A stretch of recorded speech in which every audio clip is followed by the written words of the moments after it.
Russia's President Vladimir Putin has given his first one-on-one interview to Western media since 2019 to a controversial right-wing U.S. talk show host. Tucker Carlson is a former Fox News host, a key ally of 2024 election candidate Donald Trump, and a vocal opponent to U.S. military aid for Ukraine.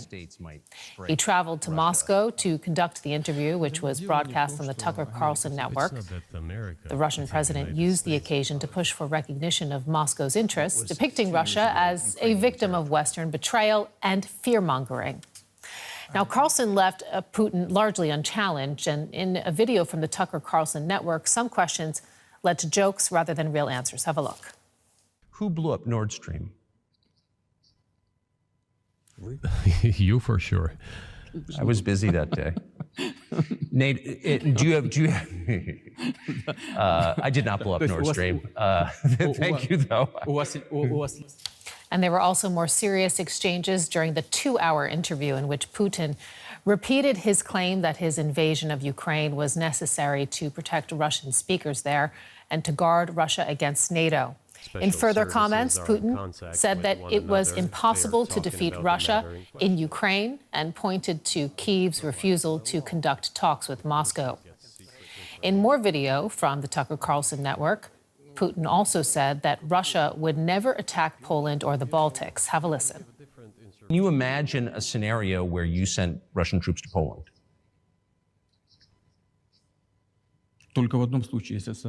Only in one case, if Poland attacks Russia. Why? Because we have no interest in Poland, Latvia, or anywhere else. Why would we do that? We simply don't have any interest. It's just threat-mongering. Well, the argument, I know you know this, is that, well, he invaded Ukraine. He has territorial aims across the continent, and you're saying unequivocally you don't.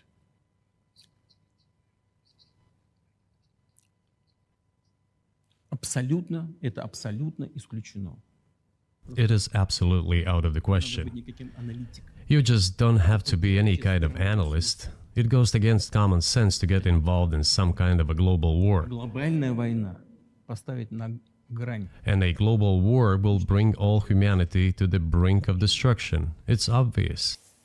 So now a lot to unpack here, and our correspondents William Glucroft and Roman Goncharenko are standing by to help us. Welcome to both of you.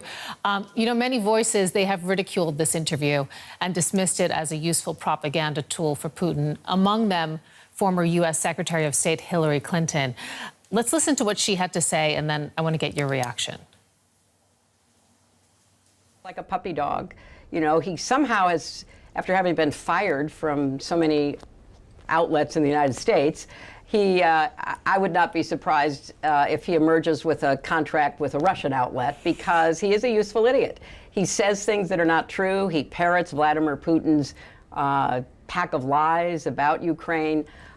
So I don't see why Putin wouldn't give him an interview. Roman, is Clinton right there? Did Carlson offer Putin a propaganda opportunity on a silver platter? Absolutely. So this was an opportunity for him to talk unchallenged. So let me give you just one example. He was speaking a lot about Russian history. An expert would ask additional questions. No questions came. Vladimir Putin claimed that when Russian empire was growing, as he put it, and was absorbing other peoples, as he put it, which is a euphemism for conquering other peoples, he said that Russia treated those minor peoples that are now part of Russia properly, that their culture was cherished, and so on. This is a lie. An example from Ukraine from the 19th century. The Ukrainian language was forbidden in Russian Empire at that time. And during the Soviet period, over the 70 years, there were a lot of repressions against Ukrainian culture. Ukrainian writers, Ukrainian poets were killed by the Soviet state in the 30s. So he just enjoyed that interview because he could just spread all his propaganda, mixture of facts, semi-facts, and lies, just like he loves to. William, to you, do you think that this can be dismissed as an attempt by Carlson to stay relevant, or is there more at play here? Because, I mean, when we look at the timing, the U.S. elections are coming up soon. Carlson is seen as a key Trump ally.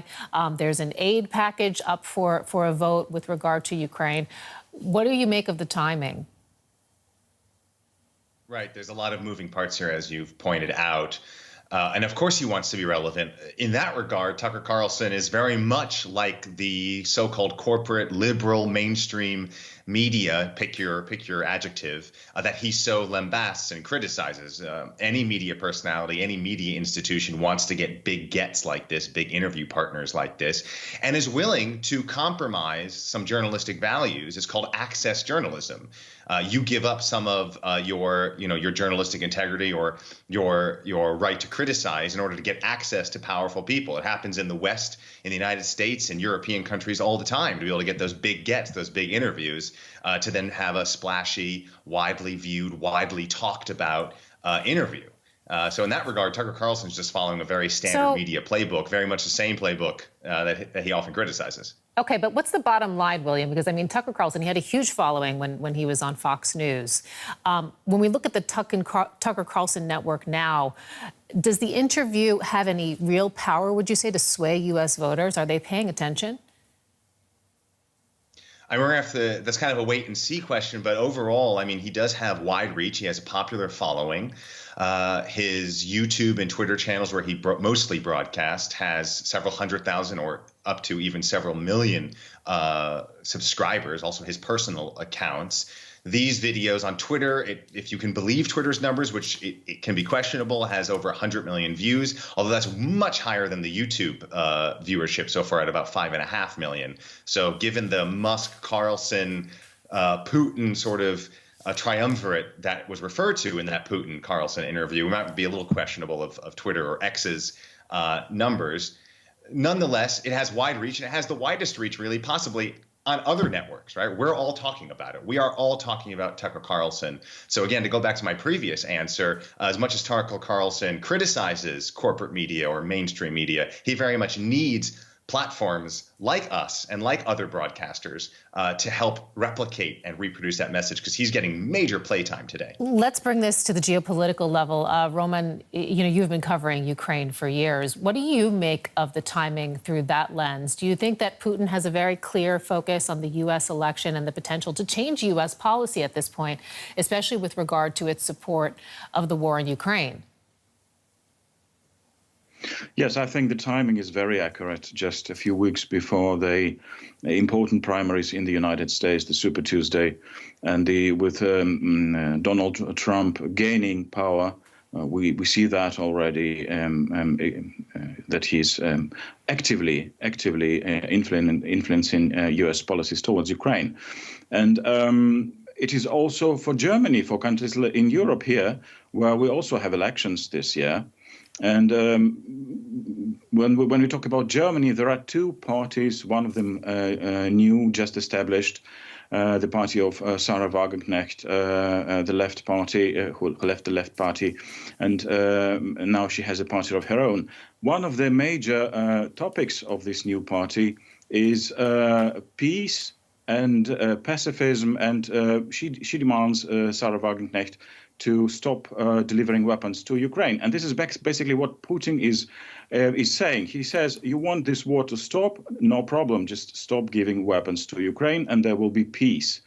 And I think this is a very calculated message, not just to Germany, but to many countries where there are strong political movements also who oppose helping Ukraine militarily. And last but not least, in Russia itself, there will be a presidential election in March. And it is so that, of course, Vladimir Putin controls the media and he has no problem to talk to his Russian public. But when he talks to a foreign journalist, this has more weight. So this is also important for him in his domestic campaign.